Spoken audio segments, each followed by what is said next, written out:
to rebuild Russian strength, and Syria is a part of that. He thinks in strategic terms, and he is not susceptible to the kind of chiding and pleading and bleeding that you get out of the State Department. And they know, Putin knows, that in Obama he has no adversary. He has total contempt for Obama, who on every front has given him everything he wanted in the reset policy on missile defense.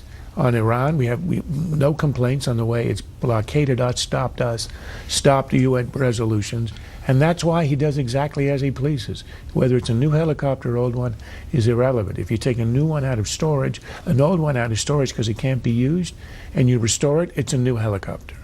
Meanwhile, David, the UN General Assembly is meeting now on Syria. Will that accomplish anything? No. The UN General Assembly never accomplishes anything worthwhile. At least it never accomplishes its goals. It's a great place for countries to go and talk, but you shouldn't expect anything to happen there that can really have an effect on Syria, not with a guy like Assad in control. And it's a statement of how weak our position is. We know that anything that we attempt in the one place that might have an effect, Security Council, is going to be stopped by a Russian veto.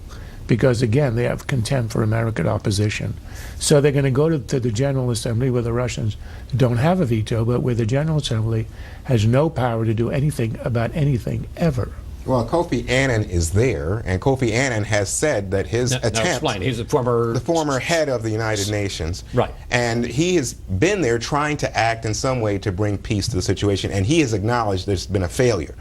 But what this can do is to say to other countries, especially European countries involved in NATO, that this isn't now a cause for action, a moment for action. We haven't reached that point yet. Everybody's been reluctant to get in. Clearly, Syria has become a patron for Iran in this affair, and the Russians are involved, as we've been discussing this evening.